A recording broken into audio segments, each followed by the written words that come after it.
Hey there everybody, this is Lee with Creative2xmom, and this video is going to be our January morning basket. So January is already here. I can't believe how quickly the holidays actually flew by, and I feel like January and February are that real push in the spring semester. They're kind of gloomy outside, drizzly, you're coming off the all the excitement of the holidays. Ugh. So I was trying to think of things that I could put into my morning basket that would be fun and a good way to kind of launch our day, since I know that that's kind of what we're coming into in January and February. So let me share with you what I've got. We are almost done. You guys know that we have been doing Rod and Staff Manners and Health this year, and this is something I purchased several years ago and we just never really used it because I didn't have a time slot in our day. But we've been doing this in the morning time. They only have second grade and then fourth grade. I picked this up the other day going, okay, I'll start including this again. And we only have like 2 or 3 lessons left. So I thought, okay, what's my backup plan for when we finish this? Because the kids actually really have enjoyed this. We could go through it again because the lessons only take us a couple minutes. Or I pulled out of my resources grade 4. This is quite a bit heavier than the second grade. And part of the reason I never really included this into our curriculum plans is that these lessons take quite a bit longer. So I think what I'm going to do is I'm going to work ahead on this a little bit myself, and where it asks you to look up scripture verse, because you look up probably 5 or 6 scripture verses for each lesson. I'm going to do that all ahead of time and fill it in, and then we'll go through the lessons together. We're going to give this a shot. I have a feeling we'll only get a few of these lessons done in January, but I'm going to include this in our morning basket and just see how it goes over. If that doesn't work in January, we'll probably go back to this one and just start the cycle over again in February, I'm thinking. But I wanted to pull that out because second grade was such a hit. I thought, well, let's kind of move into some deeper topics. Then we are still working on weather with my first grader. We're almost done. We have maybe 2 weeks of lessons left, but I'm not quite ready to start our next unit. Our next unit's going to be on plants, and it's January, so it's not the best time of year to be studying plants. So I'm going to extend our weather lesson a little bit further. I'm not sure if I included this one, if you guys have seen this one yet, but I'm really liking it. It's the DK I Wonder weather book, and it gives quite a bit of information, things that I didn't know about different types of weather. So we're going to finish that up, and then we're going to move into the Esborn book of weather and just kind of pick and choose our way through here. Anything that was not covered in the DK book that we will cover in this one, and then I'm going to try and do a little bit more supplementing on our weather unit with this little guy. I also picked up at the library a book called Heroes for Young Readers. This is the Nate Saint one. I read the book by the end of the spear several years ago and really enjoyed it, and I feel like maybe these little biographies would be a good thing to include in our morning time. I like biography, but it's a different way of reading and it's a different way of learning than through a storybook, through a quote-unquote living book. So we're going to try this and see how this works this month, and if they like it, I'm going to try and get some more like this one.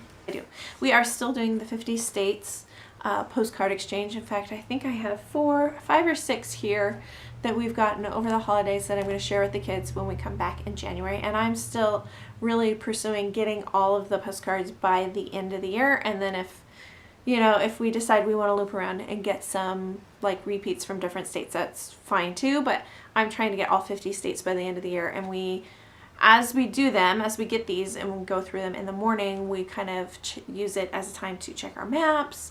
What is that state near? What is the geography of that state like? Is it near us? What's their weather like currently? Tying it back into the weather.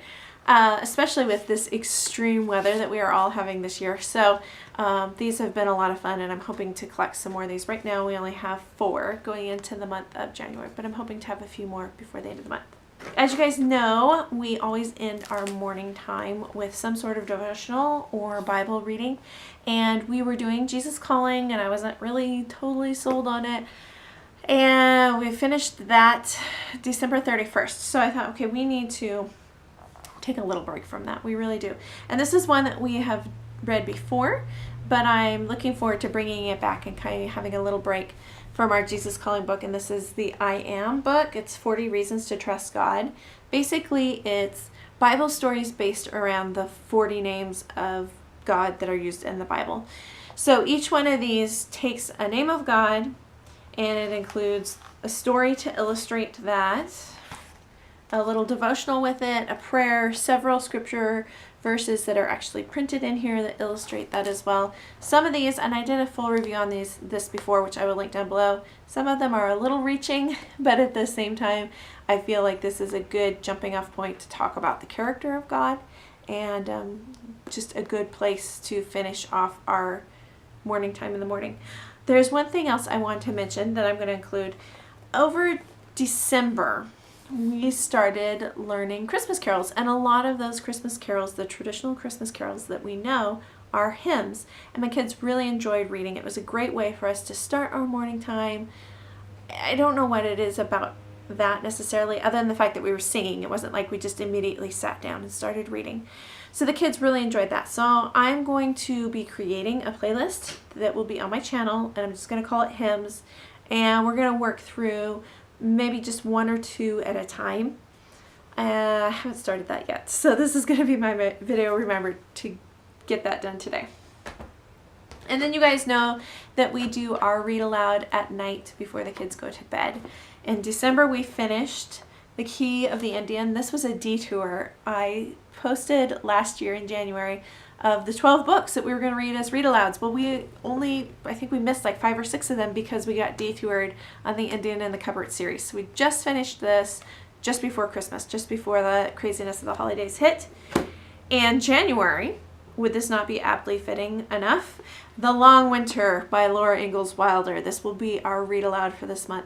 And I'm actually kind of glad that my husband is reading to the kids, because when we read the series the first time, this was the hardest one for me to get through. It's kind of depressing. It's depressing in the sense of all that they had to go through, and it's inspiring in the sense of all that they had to go through, and that they survived and they made it, and you were able to thrive after going through this long winter. So that is our read aloud for the month of January. This may even take us into partway into February, because it's one of the longer books in the series. So that is what is in our morning basket for the month of January. I'm not sure if I made a video like this one for December, but mostly December was Christmas carols, postcards, and lots of Christmas picture books from the library. And I think that's why I didn't do a video like this one last month. Leave me a comment down below. Let me know, what are you using in your morning basket? And I guess I have a question for you as well.